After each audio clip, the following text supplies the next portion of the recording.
But the Fuhrer... Shit, Mommy, cheese, beans, go!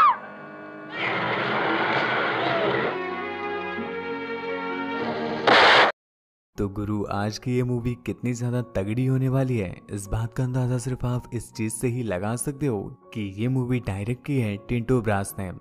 Tinto brass को नहीं जानते हो तो टिंटो ब्रास जॉनी भैया के भी बाप हैं। जिस समय पर लोगों को ढंग से पेलने की पोजीशन तक नहीं पता थी, उस समय पर टिंटो ब्रास लोगों को थ्रीसम और फोरसम का ज्ञान देते थे। तो कहानी स्टार्ट होती है और हमें वॉलेनबर्ग दिखाया जाता है, जो आर्मी में कमांडर होता है और आज वो एक पेलम केंद्र में आया हुआ होता है। एक्चुअल में वॉलेनबर्ग को अपनी आर्मी में कुछ जासूसों की जरूरत है और इसके लिए वो पेलम केंद्र में आया है, जहाँ की लड़कियां आसानी से अपनी दे के उसकी ले सके इंफॉर्मेशन, अपनी दे करके उसकी इंफॉर्मेशन ले सके।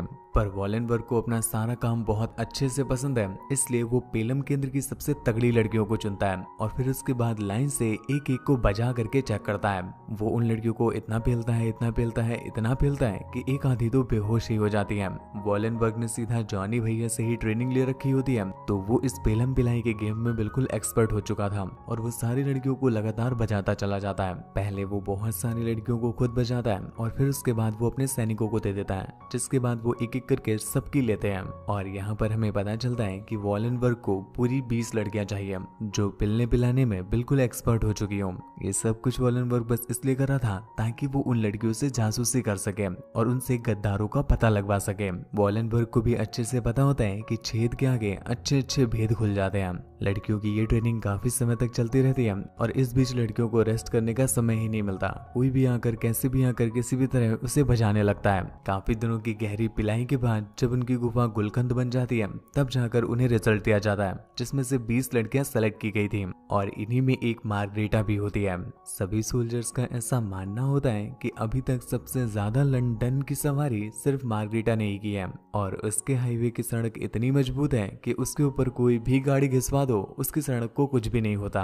ये बात जब कमांडर को पता चलती है तो वो उसे अपने साथ अपने रूम में ले जाता है और यहाँ पर उसे खोल खाल करके पूरा अनबॉक्स कर देता है और फिर वो अपने डेविल मोड में आ जाता है, जिसके बाद वो उसे रगड़ कर पेलने लग जाता है। और ऐसी पिलाई मार्गरेटा ने कभी नहीं की थी, तो उसकी फटके फ्लावर हो जाती है और तभी कमांडर उसे ये रैप सुनाता है। कौन सा, आप भी सुनना। आवाज पर नहीं, सिर्फ शब्दों पर ध्यान दें। आवाज गंदी है पता है। रोम में तेरी सरकार बना दूं, फ्लेवर बता अर पार करा दूं, वैसे तो हूँ कमांडर तेरा, पर आज रात तेरी प्यास बुझा दूं, ऐसा बेबी काम लगा दूं, बाबू मेरा तेरे नाम करा दूं, घूर के देखे है तू जिसको कान पे तेरी आज घुसा दूं, जी भर के नाच ले बेबी मेरी धार के शावर में, लेके बैठा 100 mg पी लूंगा फुल पावर में। ये सुनाकर कमांडर उसे इतना पेलता है, इतना पेलता है, इतना पेलता है कि बेचारी मार्गरेटा बेहोश हो जाती है। पर वो कमांडर तब भी नहीं रुकता और उसकी बेहोशी में ही उसकी बजाता रहता है। जब वो अपनी मंजिल में पहुंचता है तब जाकर मार्गरेटा की जान में जान आती है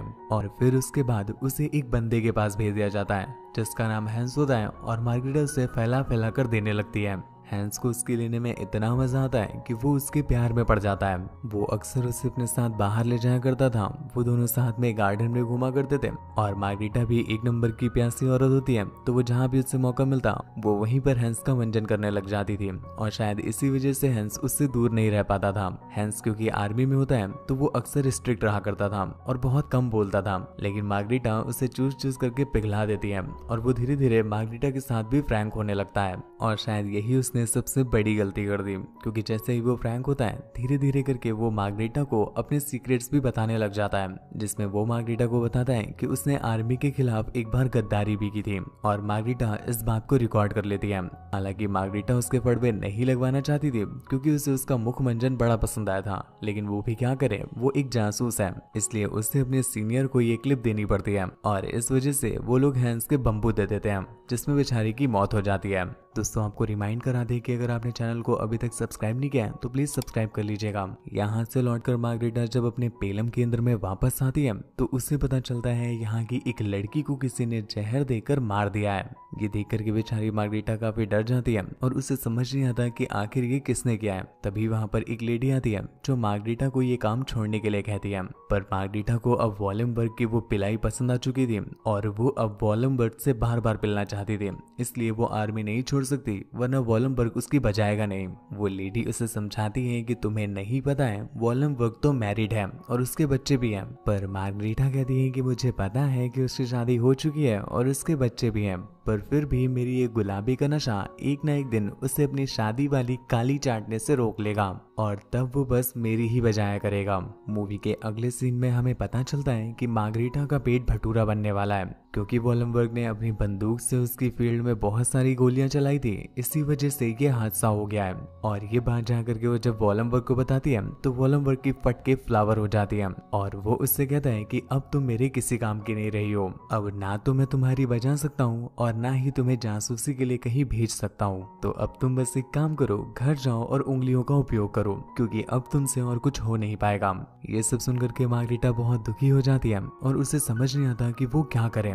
तभी वो वॉलमबर्ग की पैंट उतार करके उसका मंजन करने लग जाती है और वो उसे इतना गहरा गहरा मंजन दे रही थी कि वॉलमबर्ग से भी रहा नहीं जाता और वो उसे वहीं पर पलटा करके उसकी ड्रिलिंग करने लगता है। मार्गरीटा को उसका ट्रैक्टर अपने मैदान में चलवा करके बड़ा मजा आ रहा था और वो भी उसे उछल उछल करके मजे देने लगती है। जब उनका कार्यक्रम समाप्त होता है तो वॉलमबर्ग उससे बात करता है और उससे बताता है कि उसकी आर्मी में सभी लोग बहन के खोदे हैं, मेरा बस चले तो मैं सभी के फड़वे लगा दूं और उनकी बाबू को लाइन से बजा दूं। वॉलमबर्ग को जरा से भी भनक नहीं होती कि मार्गरीटा उसकी सारी बातों को रिकॉर्ड कर रही होती है। अगले दिन मार्गरीटा को पता चलता है कि उसके ही पेलम केंद्र में एक और लड़की की वैसे ही मौत हो गई है। मार्गरीटा ये देख करके काफी घबरा जाती है और तुरंत ही अपने हेड के पास जा करके वॉलमबर्ग की वो रिकॉर्डिंग दे देती है। वॉलमबर्ग के सीनियर जब उसकी ऐसी बातें सुनते हैं तो उन्हें बहुत गुस्सा आता है और वो चारों तरफ सैनिकों को वॉलमबर्ग को ढूंढने के लिए भेज देते हैं। काफी देर तक ढूंढने के बाद आखिरकार एक जगह पर उन्हें वॉलमबर्ग मिल ही जाता है, जहाँ पर वो एक लड़की बजा रहा होता है। अपने सामने सैनिकों को देख करके वॉलमबर्ग समझ जाता है कि उसके फड़वे लग चुके हैं, इसलिए वो अपनी जान और अपनी दोनों ही बचाने के लिए वहां से भागने लगता है, पर वो सैनिक उससे देखते ही शूट कर देते हैं और इससे वहीं पर उसकी फट जाती है। उसके वड़वे लगाने का मात्र एक ही रीजन होता है कि वो आर्मी में रहकर ही आर्मी के खिलाफ बातें कर रहा था। मूवी की आखिर में हमें पता चलता है कि जो पेलम केंद्र में लड़कियां टैग हो रही थी वो सिर्फ वॉलमबर्ग की वजह से ही हो रही थी और अब वॉलमबर्ग इस दुनिया में नहीं रहा है, तो ये जानकर उस पेलम केंद्र की मालकिन और मार्गरीटा दोनों ही जश्न करते हैं और उनके जश्न के साथ ही ये मूवी यहीं पर एंड हो जाती है। तो गुरु तुम्हें मूवी कैसी लगी नीचे कमेंट करके जरूर बताना। मूवी अगर डाउनलोड करना चाहते हैं तो आप टेलीग्राम पर आ सकते हैं, उसका लिंक नीचे डिस्क्रिप्शन में दिया हुआ है। टेलीग्राम पर सर्च करके मत आइएगा, क्योंकि वहाँ पर बहुत सारे फेक चैनल भी बन चुके हैं। मुझसे बात वगैरह करनी हो या मुझे देखना चाहते हैं तो आप इंस्टाग्राम पर आ सकते हैं। मेरी इंस्टा ID है ITZZSHIVAY, जो कि आपको स्क्रीन पर दिख रही है और लिंक नीचे डिस्क्रिप्शन में दिया हुआ है। तो आज के लिए बस इतना ही। अपना और अपनी फैमिली का ख्याल रखें। बस हाँ, चैनल को ध्यान से सब्सक्राइब कर लीजिएगा ताकि ऐसी इंटरेस्टिंग वीडियोस आपसे कभी भी मिस ना होने पाए।